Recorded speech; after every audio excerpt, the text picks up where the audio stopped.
Assalamualaikum warahmatullahi wabarakatuh. Selamat ketemu kembali anak-anakku semua. Kita sekarang kembali di pelajaran matematika. Masih dalam peluang, tetapi sekarang kita belajar tentang peluang yang akan merupakan sebuah kejadian saling lepas dan saling bebas. Baik, sekarang kita lihat, mudah-mudahan kalian selama di rumah juga masih bisa mengikuti pelajaran dengan baik. Jadi, Ibu mohonkan kalian konsentrasi, kemudian pahami betul materi, baru setelah itu kerjakan latihan. Nah, untuk peluang kejadian saling lepas dan saling bebas yang akan kita gunakan di sini, yang pertama misalkan peluang kejadian saling lepas dulu, Ibu akan jabarkan. Peluang kejadian saling lepas itu biasanya cirinya dia ada kata penghubung atau, ya. Jadi di sini ada kata penghubung atau. Jadi sebuah peluang biasanya ada dua buah kejadian, sebuah kejadian A atau B, itu berarti ada kata penghubung atau. Maka nanti biasanya untuk mencarinya adalah peluang A gabung B, ini lambangnya seperti ini. P A gabung B itu adalah peluang kejadian saling lepas. Nah, di sini nanti kalian tinggal mencari berapakah peluang kejadian A ditambah dengan berapakah peluang kejadian B. Itu kejadiannya jika antara A dengan B tidak ada yang sama. Ya, jadi kalau anggotanya tidak ada yang sama, maka cukup peluang A ditambah dengan peluang B. Dimana suatu peluang itu tetap kalian pada konsep bahwa peluang kejadian A adalah jumlah kejadian A dibagi dengan jumlah kejadian keseluruhan. Jadi peluang kejadian A adalah NA dibagi dengan NS. Nah, kemudian jika kalian menemukan soal tetapi antara satu kejadian dengan kejadian kedua memiliki ada beberapa aspek yang sama, maka dia pasti memiliki irisan. Jadi peluang A gabung B-nya bisa juga kalian buat menjadi peluang kejadian A ditambah dengan peluang kejadian B dikurangi dengan PA irisan B. Jadi yang samanya dihitung. Jadi peluang kejadian yang samanya berapa? Maka kalau ada irisan, PA gabung B-nya adalah PA ditambah PP dikurangi PA irisan B. Ya, itu anak-anak. Jadi kalau ada irisan, dikurangi dulu dengan irisannya atau yang samanya. Nah, kemudian yang kedua adalah peluang kejadian saling bebas. Cirinya peluang kejadian saling bebas adalah ada kata dan penghubungnya. Jadi kalau kamu menemukan ada kata dan, itu pasti kejadian saling bebas. Maka nanti dilambangkan PA irisan B itu sama dengan PA peluang kejadian A dikali dengan peluang kejadian B. Ya. Nah, ini adalah ciri-ciri peluang kejadian saling lepas dan peluang kejadian saling bebas. Bisa dipahami? Oke, Ibu lanjutkan sekarang dengan contoh. Sekarang misalkan ada contoh begini. Ibu hapus ya ini. Jadi konsepnya tetap peluang kejadian A itu adalah NA dibagi dengan NS, ya. Nah, kalau misalkan di sini ada contoh pada pelemparan dua dadu, contoh ya di sini.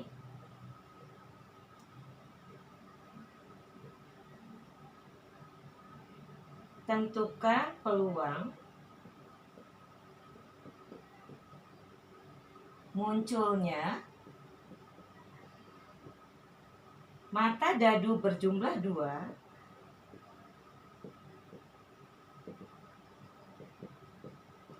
atau berjumlah 3.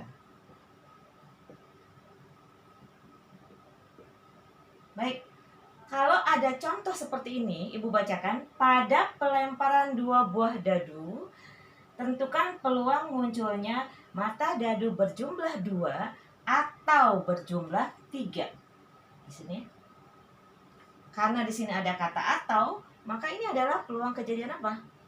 Pastinya ini adalah peluang kejadian saling lepas. Karena Ibu katakan tadi, ciri peluang kejadian saling lepas adalah ada kata penghubung atau di sini.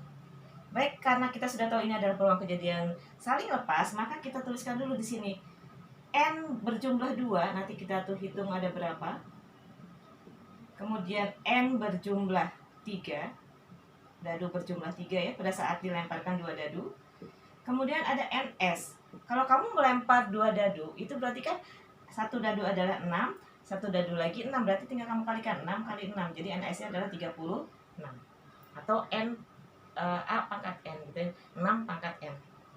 Jadi kalau ada 2 dadu berarti tinggal 6 dipangkatkan 2, atau 6 kali 6 sama dengan 36 ya.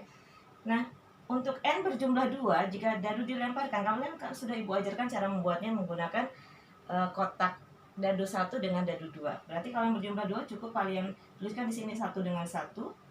Ada lagi? Nggak ada kan? Hanya 1 dengan 1 ya. Kemudian kalau yang berjumlah 3 bisa 1 dengan 2, bisa juga 2 dengan 1. Tidak ada lagi kan? Jadi yang berjumlah 2 itu adalah 1 nanti nilainya. Yang berjumlah 3 hanya ada 2.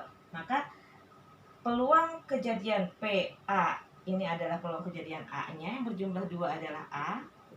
Kemudian berjumlah 3 adalah B. Maka di sini PA gabung B itu sama dengan, karena ini tidak ada yang sama, ini 1 1 di sini 1 2 dengan 2 1. Karena dia tidak ada yang sama nilainya, maka tidak ada irisan di sini. Cukup kalian tuliskan PA ditambah dengan PB. PA ditambah dengan PB. Karena tidak ada nilai yang sama antara peluang kejadian A dengan peluang kejadian B ya.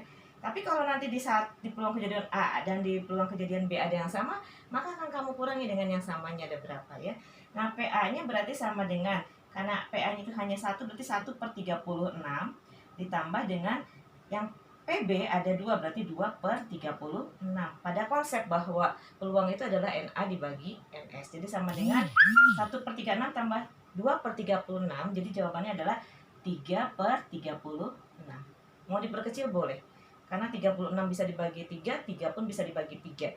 Jadi jawabannya berapa? 1/12. Jadi peluang kejadian munculnya mata dadu berjumlah 2 atau berjumlah 3 itulah adalah 1/12 ya. Nah, konsep peluang, bahwa nilai peluang itu berada antara 0 sampai dengan 1. Jadi tidak mungkin peluang lebih dari 1 nilainya. Kalau peluang itu akan terjadi, maka peluangnya bernilai 1. Itu konsep yang harus kalian pahami betul di peluang. Jadi nilai peluang itu berada di antara 0 kurang dari sama dengan P dan kurang dari sama dengan 1. Jadi peluang berada antara 0 sampai dengan 1 nilainya. Itu ciri-ciri dari sebuah peluang ya. Ini adalah contoh pada pelemparan 2 dadu yang merupakan contoh peluang kejadian saling lepas. Dapat dipahami? Oke, kita lanjut sekarang. Ibu berikan contoh kedua ya.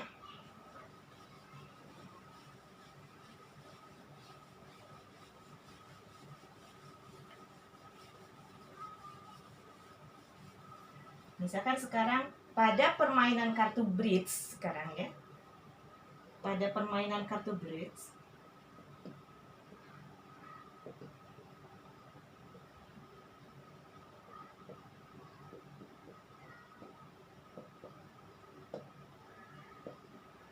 tentukan peluang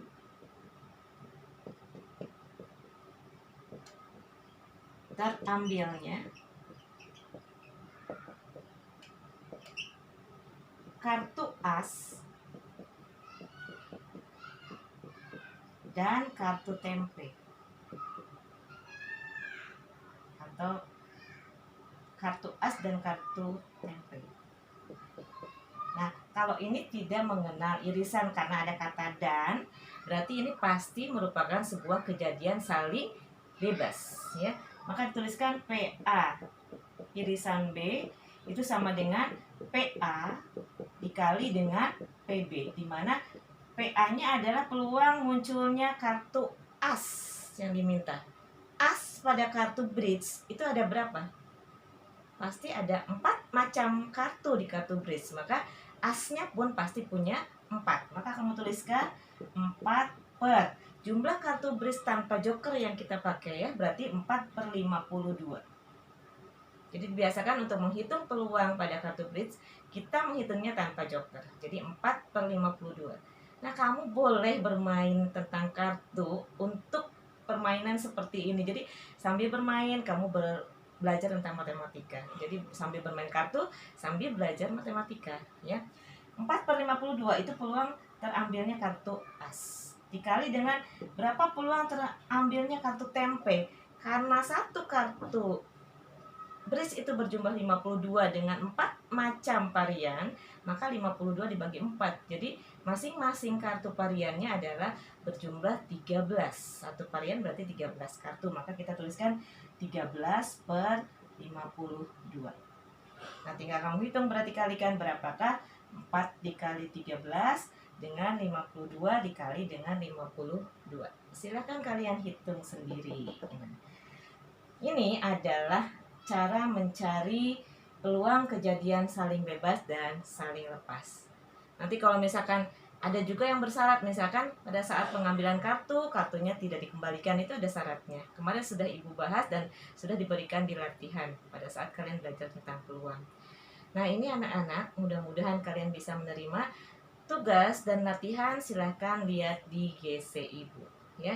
Nanti bisa kalian pelajari dulu materi yang Ibu berikan, kemudian tambah dengan materi yang ada di buku, silahkan. Kemudian silahkan kerjakan latihannya, kerjakan di buku latihan dan diupload di GC. Baik, semoga selalu sehat anak-anakku semua. Ibu cukupkan sampai di sini. Assalamualaikum warahmatullahi wabarakatuh.